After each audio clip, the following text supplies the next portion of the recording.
ada Kapolda yang baru, Irjen Pol Agung Setia Imam Effendi, untuk memerintahkan penyidik melaksanakan putusan pengadilan itu. Siapapun yang terlibat di dalamnya, supaya diambil keterangan. Hukum itu tidak tumbul ke atas, tajam ke bawah, tapi hukum itu menjadi panglima. Siapa yang berbuat, siapa yang bertanggung jawab. Target kami bukan hanya untuk memperjuangkan kepentingan AKP Longser Siombing, Ya. tapi target kami adalah supaya kejadian-kejadian yang serupa tidak dialami oleh seluruh rakyat Indonesia dimanapun berada. Ya, apa kabar saudara? Di edisi hari ini kami akan kembali mengungkap fakta kriminalisasi yang terjadi terhadap AKP Purnawirawan Longser Siombing. Seperti apa upaya hukum yang telah dilakukan dan apa persoalan sehingga menyebabkan kasus kriminalisasi yang dialami oleh Longser Siombing sampai saat ini belum menemukan titik terang. Saat ini kami sudah bersama dengan salah satu dari kuasa hukum Longser Siombing. Saya Prasetyo untuk program eksklusif. Apa kabar Bang Pahala Sitorus? Baik, Sehat Bang ya? sehat. Bang Pahala, Ya. kami begitu mendapat kabar Abang salah satu dari tim kuasa hukum AKP Purnawirawan Longser Siombing, kami langsung menghubungin Abang dan tertarik sekali untuk mewawancari Abang. Abang melihat kasus yang dialami oleh Longser Siombing ini seperti apa sehingga Abang tertarik menjadi salah satu kuasa hukumnya? Ya, terima kasih. Selamat pagi menjelang siang. Baik. Ya. Kenapa saya tertarik menjadi salah satu kuasa hukum dari AKP Purnawirawan Longser Siombing? Ada hal yang mengejutkan bagi saya. Ya. Seorang AKP, penyidik 32 tahun, ya, yang pada saat itu menjabat sebagai Kapolsek, terus mempunyai pendidikan hukum yang linier, tapi masih juga menjadi korban penyalahgunaan kekuasaan. Itu maka saya tertarik. Ya. Tapi Abang melihat ada yang janggal di dalam kasus Longser yang Abang sebutkan tadi. Ada hal yang membuat Abang terkejut, itu apa? Ya, kan begini. Kalau seorang penyidik saja yang mempunyai pendidikan hukum yang baik dan perwira, penyidik 32 tahun masih mengalami hal yang seperti ini, ya itu kan udah luar biasa. Bagaimana rakyat kecil yang tidak tahu hukum, yang tidak punya jabatan? Baik. Banyak sekali pesan masuk ke media sosial kami ataupun ke layanan dari WhatsApp, pesan WhatsApp masuk bertanya, jangan-jangan ya, banyak sekali masyarakat yang curiga.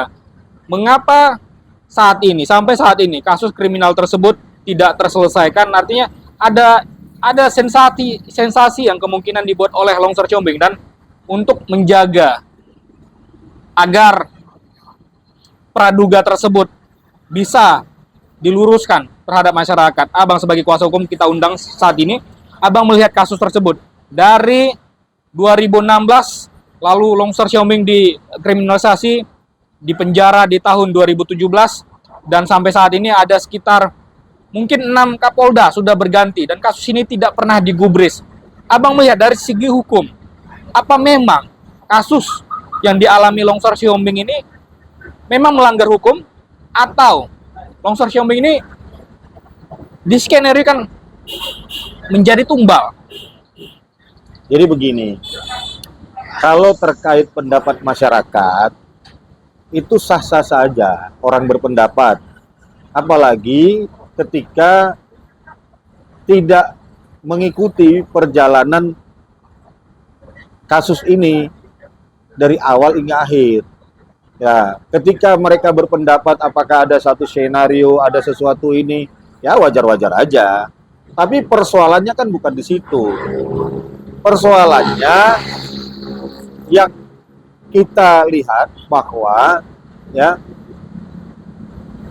ketika ada satu putusan pengadilan, kita tidak lihat dulu ya apakah itu BAP palsu atau Baik. tidak.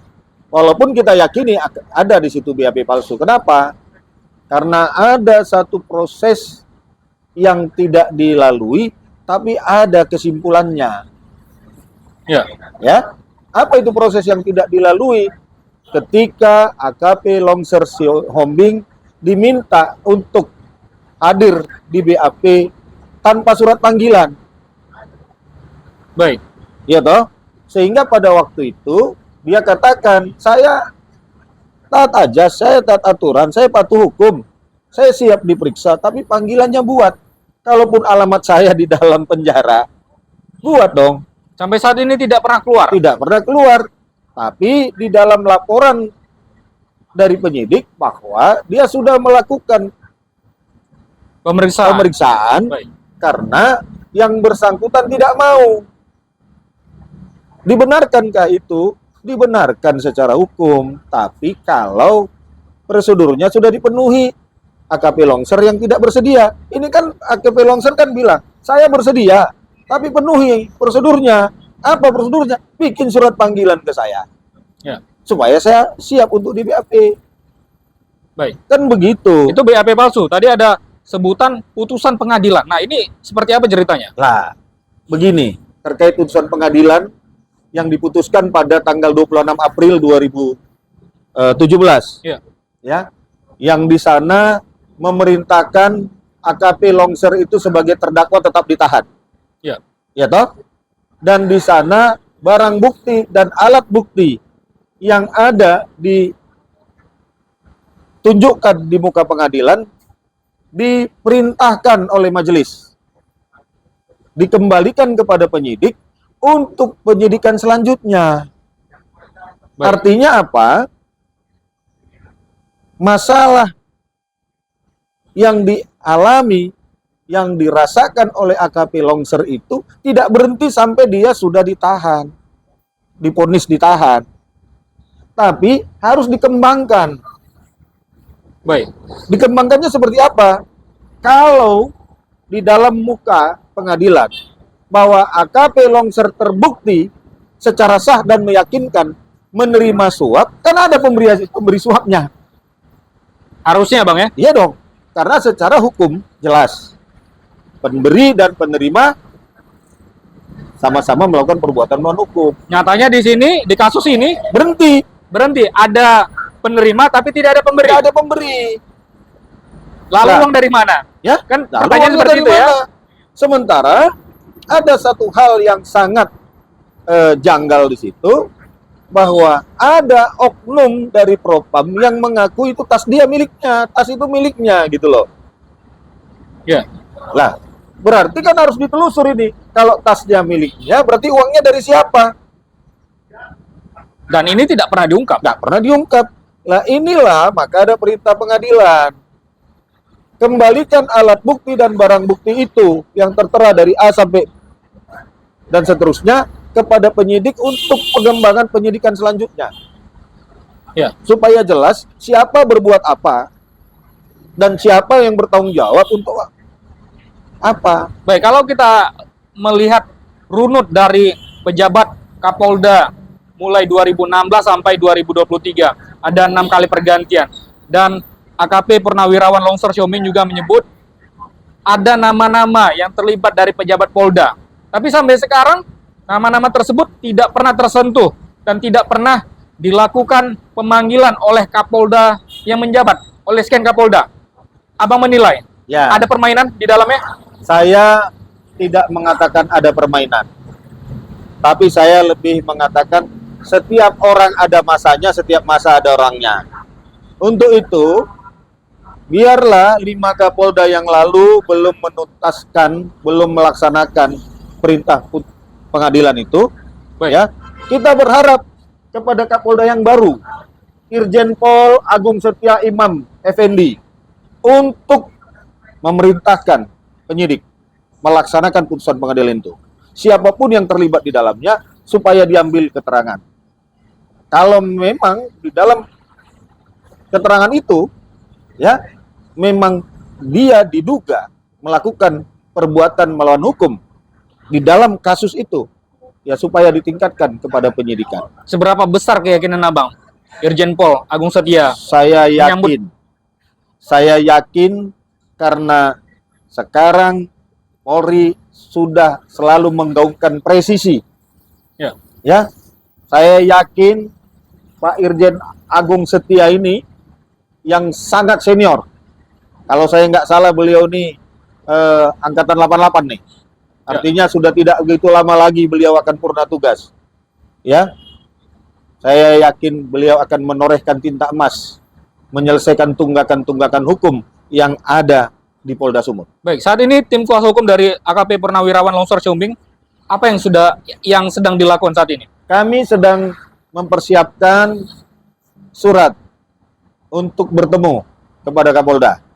Baik. Ya, supaya nanti kita harap kalau memang Pak Kapoldasu sudah meluangkan waktunya bertemu dengan kami kuasa hukumnya dengan menghadirkan seluruh pejabat utama yang ada kaitannya dengan permasalahan ini, duduk bersama, menggelar bersama sehingga bisa masalah ini dilanjutkan dan untuk memperbaiki citra Polri bahwa hukum itu tidak tumbul ke atas, tajam ke bawah, tapi hukum itu menjadi panglima, siapa yang berbuat, siapa yang bertanggung jawab.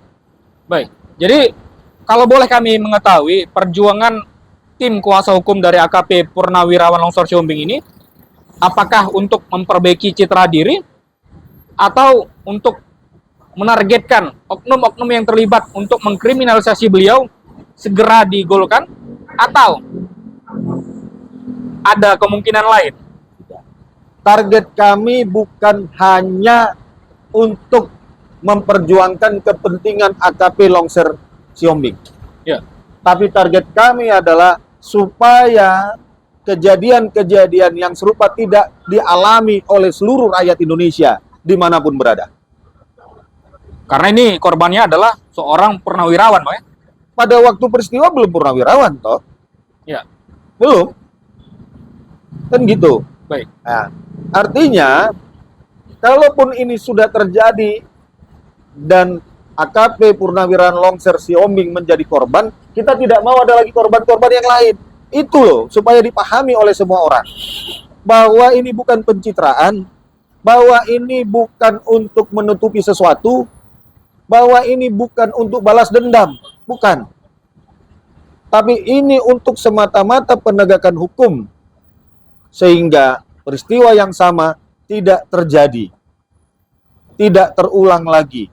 Biarlah hanya AKP Longsor Siombing menjadi korban, tapi korban-korban selanjutnya jangan ada. Apalagi dari golongan masyarakat sipil. Apalagi dari golongan masyarakat sipil, sedangkan sekelas AKP, Kapolsek, penyidik, dan saat ini sudah doktor hukum, Baik. masih menjadi korban. Bagaimana orang yang tidak pernah mempunyai jabatan apapun, yang tidak pernah belajar ilmu hukum, ini tidak tertutup kemungkinan kalau ini nggak kita tegakkan ini, hukum ini akan ada lagi orang-orang yang korban di sana. Ya, baik, terakhir Bang Pala Sitorus, apa yang ini Abang sampaikan kepada Kepolisian Republik Indonesia khususnya Kapolda Sumatera Utara dan juga kepada masyarakat yang mungkin saat ini juga mengalami menjadi korban kriminalisasi atau berhadapan dengan hukum di Republik ini? Ya, yang pertama saya ucapkan selamat datang kepada Irjen Pol Agung Setia Imam Effendi ke Sumatera Utara yang saat ini diberikan amanah oleh Kapolri menjadi Kepala Kepolisian Daerah Sumatera Utara. Kami berharap bahwa Bapak Kapolda dapat mendengarkan jeritan suara rakyat dan secara khusus pada saat ini jeritan suara dari AKP Purnawirawan Longsor Siombing. Ya, laksanakanlah perintah pengadilan. Penyidik tugaskan kembali untuk melakukan pengembangan penyidikan supaya kepastian hukum itu dan penegakan hukum itu terlaksana di jajaran Polda Sumatera Utara. Dan kepada Bapak Kapolri, kami yakin sejak kepemimpinan Jenderal Listio Sigit, Kapolri bertugas dengan baik, Kapolri mengerti jeritan masyarakat. Tolong Pak Kapolri, supaya Bapak melakukan perhatian, memberikan atensi secara khusus terkait kasus yang dialami AKP Purnawirawan Longser Siombing. Dan kepada masyarakat yang mengalami, yang merasa mengalami hal-hal yang seperti dialami oleh AKP Purnawirawan Longser Siombing, kami terbuka untuk melakukan pendampingan hukum dan bantuan hukum supaya tidak ada lagi kriminalisasi terhadap masyarakat, baik itu masyarakat yang tidak mampu, apalagi contoh yang tidak baik, seorang penegak hukum saja mengalami peristiwa yang seperti ini. Terima kasih. Baik, terima kasih Bang Pala Sitorus telah bersama program eksklusif ya. Kami doakan semoga apa yang Abang lakukan bersama dengan tim dimudahkan selalu urusannya ya. Amin. Ya, sampai jumpa Bang Pala. Demikian tadi saudara wawancara kita dengan Pala Sitorus, salah satu kuasa hukum dari AKP Purnawirawan Dr. Longser Siombing SHMA. Saya Prasetyo untuk program eksklusif. Sampai jumpa.